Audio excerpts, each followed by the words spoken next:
Hi, everybody. This is John Drew here from Elevated Planet. Angela Gabrielle here from Elevated Planet, and we'd like to welcome you to today's meditation. Yeah, it's the usual Pam Gregory Global Initiative, the magnetizing the new Earth frequency. We love to, get behind this. As many people who can turn up as care to join us, because we know the number squares. So we get 5 people, we've got the value of 25 people out there. We get 10 people, that's the value of 100, and so on and so forth, all the way up to 90,560, which is the once you multiply it by 90,560 is 8.2 billion, which is the value of the entire population of the planet. So with the rest of the people around the globe that get into Pam Gregory's global meditation, then maybe we will be at that value before too long. So I'm very excited about that. Whatever we can do to add to that is always a good thing. And we do appreciate that it's okay for those in the UK time, because it's just approaching 7 o'clock in the evening, whereas on the eastern coast and the west side of the USA, it's the middle of the working day. So it's not always the best time, but you can always latch onto this after the event and join in with us afterwards, and just put your energy into the quantum wave structure. And we are working towards bringing that compassion, harmony, balance, inner peace, and everything to all those areas on the planet who are not doing quite so well. What do you think, Jolie?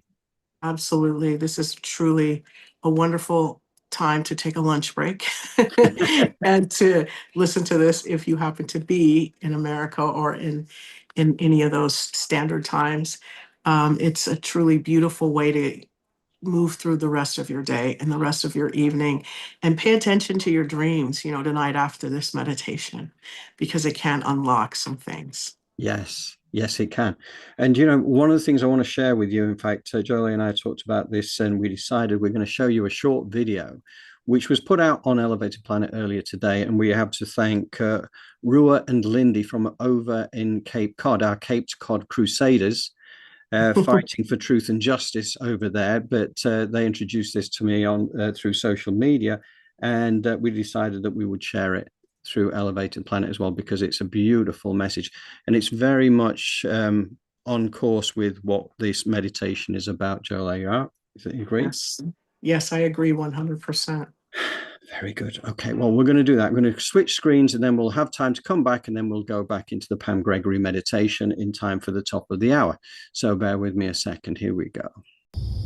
What if I told you that we belong here? What if I told you that the earth needs us? What if I told you I've seen my people turn deserts into gardens? For tens of thousands of years, native people of this land constructed beautiful gardens all around them. We were active agents in shaping the land to produce prolific abundance. We expanded and designed grasslands and forests for the benefit of all life. We became what the world calls a keystone species, or a species upon which entire ecosystems depend. And our cultures became keystone cultures, refined over time. Now, much was made about the positive environmental effect of the pandemic. As more people stayed home, pollution levels dropped, animals began to reclaim habitat, and the logical leap that many observers seemed to make was that the Earth would be better off without humans. I reject that leap.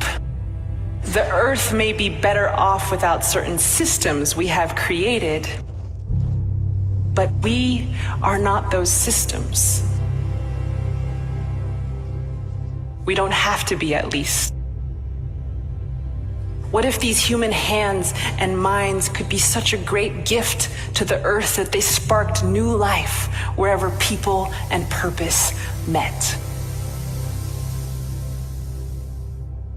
I'd like to share important indigenous land management techniques in hopes that they might inform and inspire us today.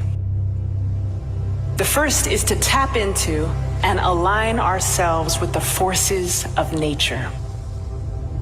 Why try to control the earth when you can work with her? In Southwest deserts, native farmers have leveraged the pre-existing topography of the land. They place their fields at the base of watersheds to catch every drop of the monsoon rains and the nutrients that flow down with them, carried down from upland soils. This alluvial farming technique requires no outside fertilizers or irrigation because all of this comes with the rain. Another fascinating land management technique is intentional habitat expansion.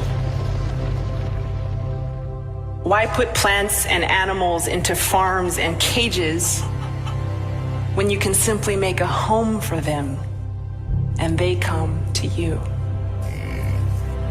Indigenous peoples have intentionally augmented grasslands for buffalo by bringing gentle fire to the Great Plains.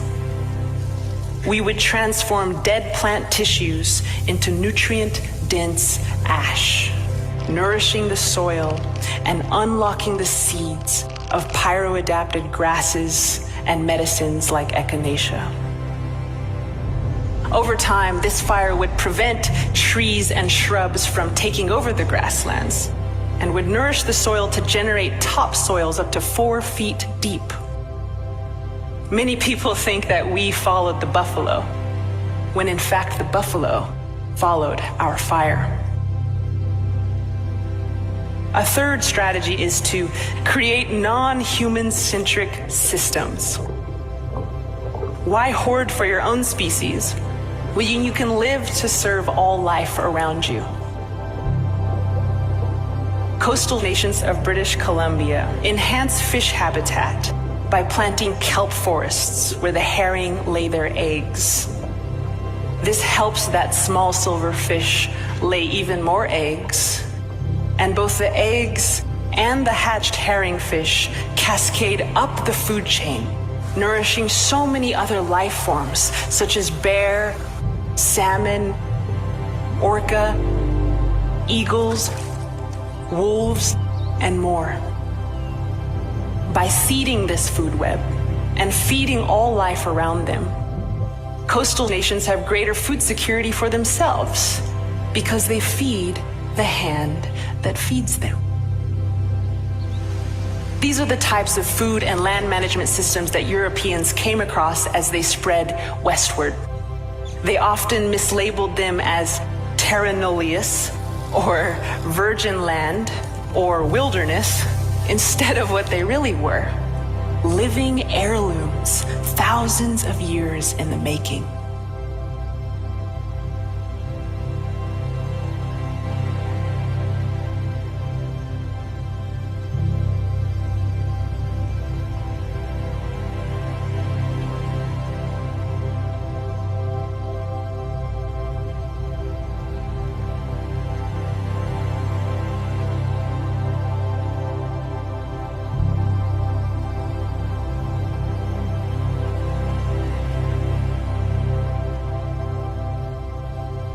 And we're back.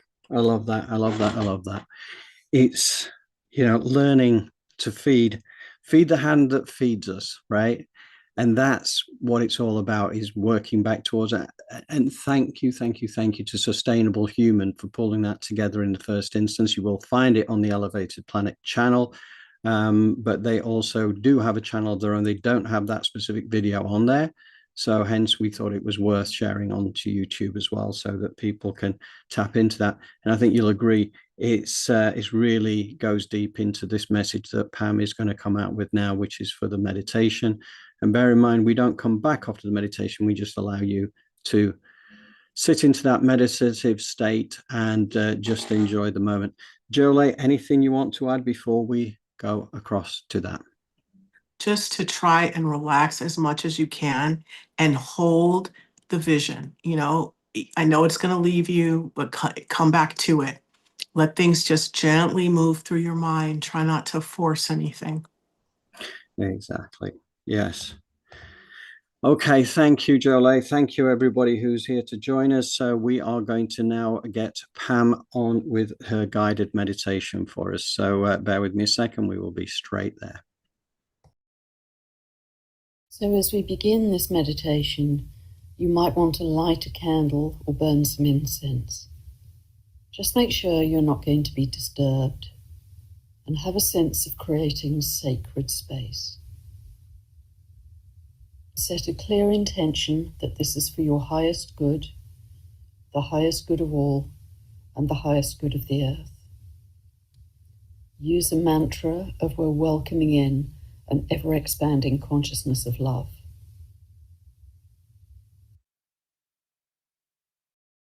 And then just take 3 long, slow breaths.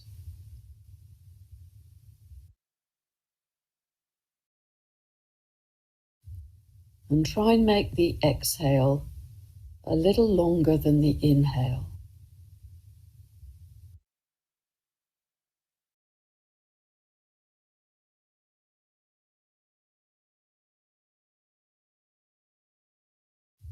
You might even pause for a few seconds at the end of the exhale.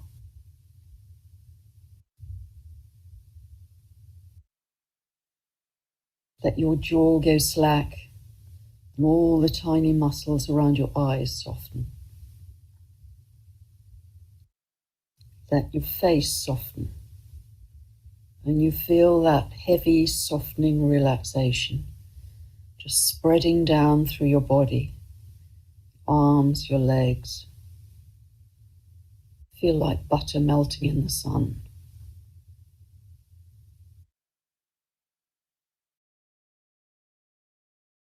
We're coming together with open hearts, and we're shifting the collective timeline every time we do this. So imagine our global community. We're creating a sacred global circle. Imagine holding our hands across the world and connecting with our hearts.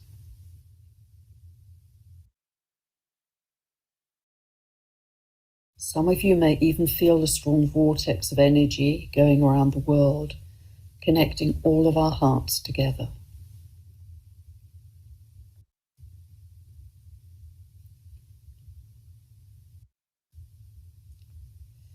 And know that inside your heart, very small but very bright, is a tiny flame.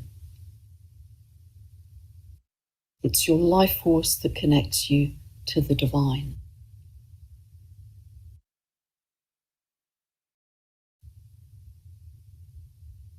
And in the center of this circle, put any living being who you feel or know is suffering right now. People in war zones, people in poverty, disease, famine. You can put animals, birds, all of sentient life. People in extreme weather conditions, earthquakes, volcanoes, anyone or anything who needs help and healing, put them in the circle. And we're not going to dwell on the suffering because that will magnify it. We're going to raise our consciousness beyond that.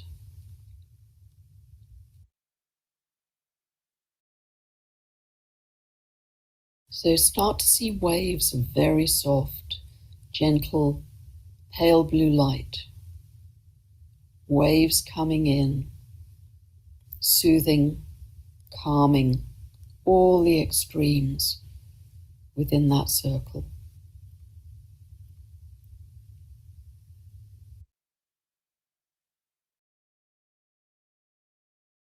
Calming all the grief, the sadness, the hunger, the suffering. See it all soothing and calming, as a mother would calm a child. And you can continue to visualize these soft blue waves of calm light all the way through your day if you wish.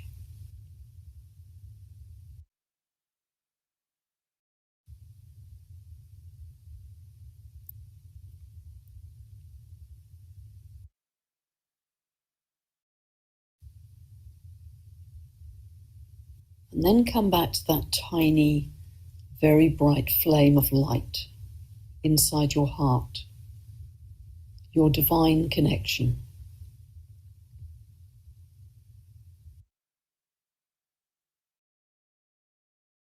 And as you drop into this light and your breath, imagine that you're breathing in and out through the heart as if it were your lungs.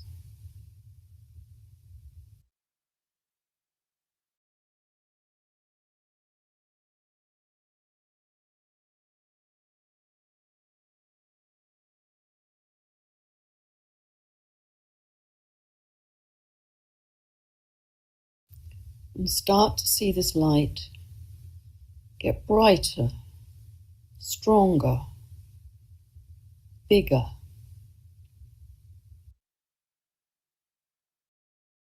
And feel that we're joining together with that heart light all over the world. Feel the expansion of love that we're creating every time we do this.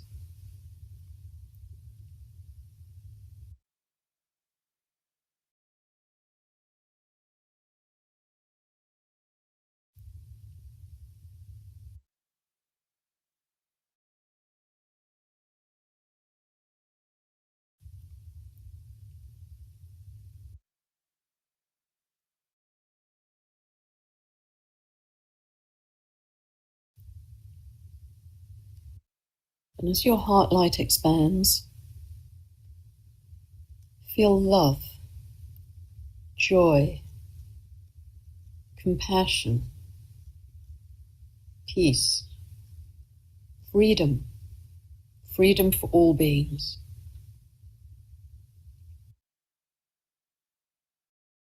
And we're connecting in this ever-growing web of light around the earth.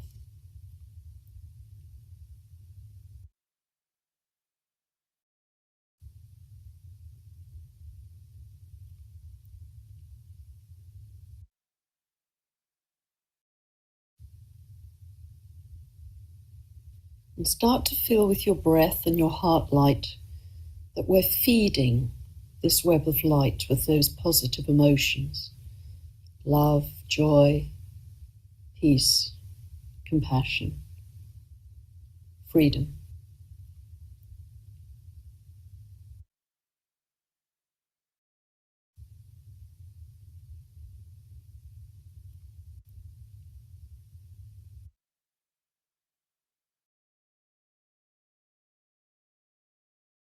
And imagine this web of light is alive. It's shimmering. It's becoming bigger and brighter all around the earth.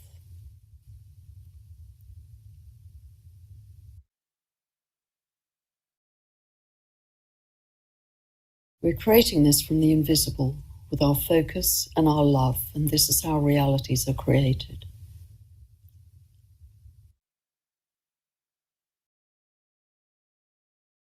You might even notice that other beings are starting to join us. More people, more animals, maybe the elementals, the fairies, the tree beings, our galactic family perhaps, coming together in an army of love, a tsunami of love that is bringing more connection and a sense of oneness to all of humanity.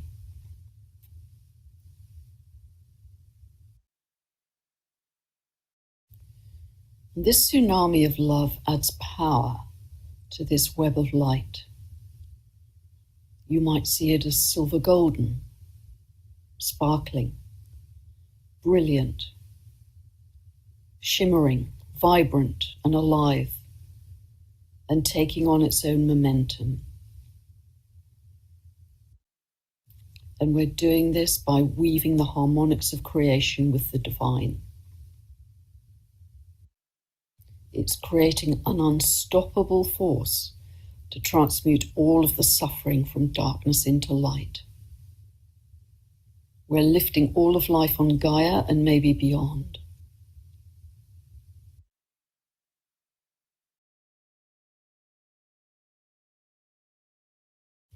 And you might even feel that these pulses from our shimmering web of heart light are starting to reach out into the cosmos via this bigger web of light.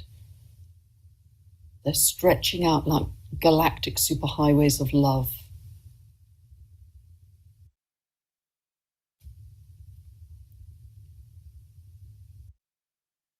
They're reaching out to our galactic family.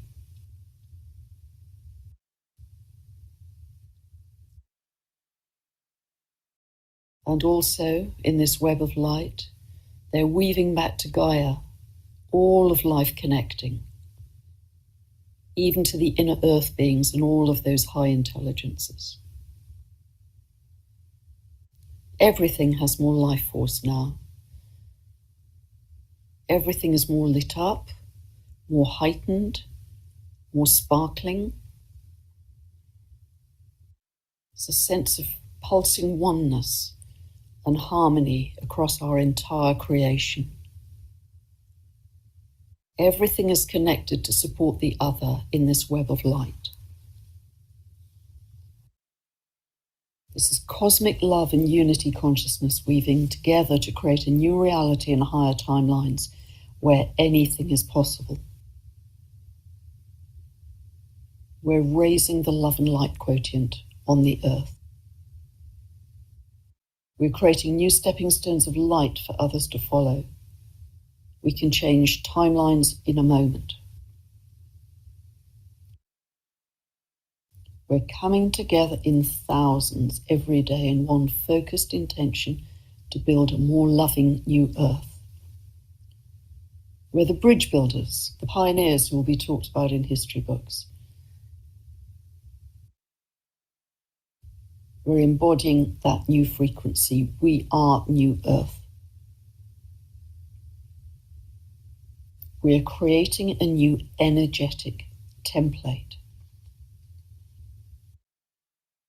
And our legacy will be that we stood strong in our light, our love, and our joy as acts of defiance as the battles raged around us. We're imprinting the energy field with a blueprint of a higher version of humanity, with compassion. And our legacy is how much we raise the love quotient in the world.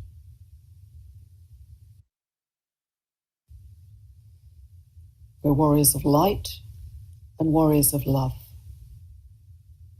Know that deeply in your heart. We're welcoming in an ever-expanding consciousness of love.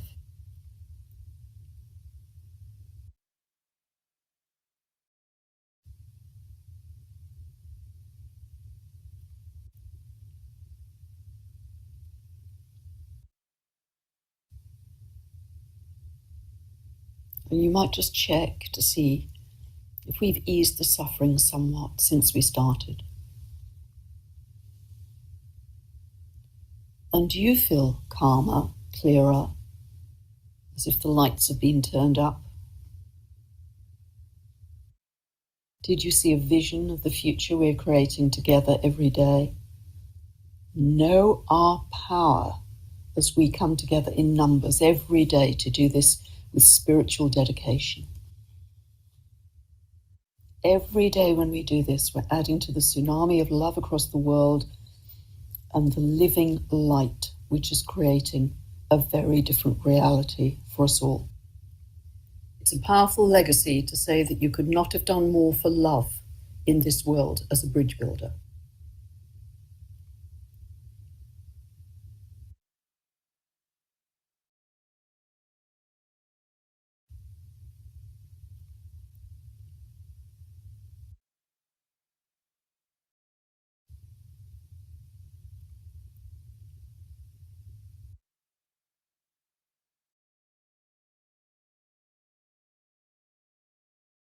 And gradually, you might start to feel your body again.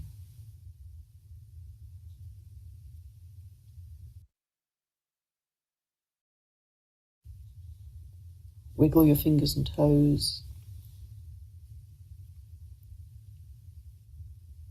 And just come back to the room.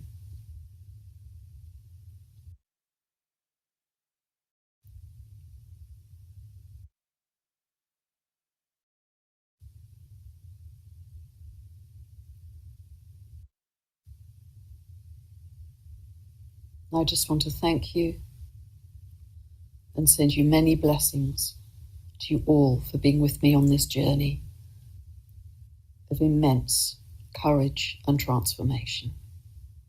God bless.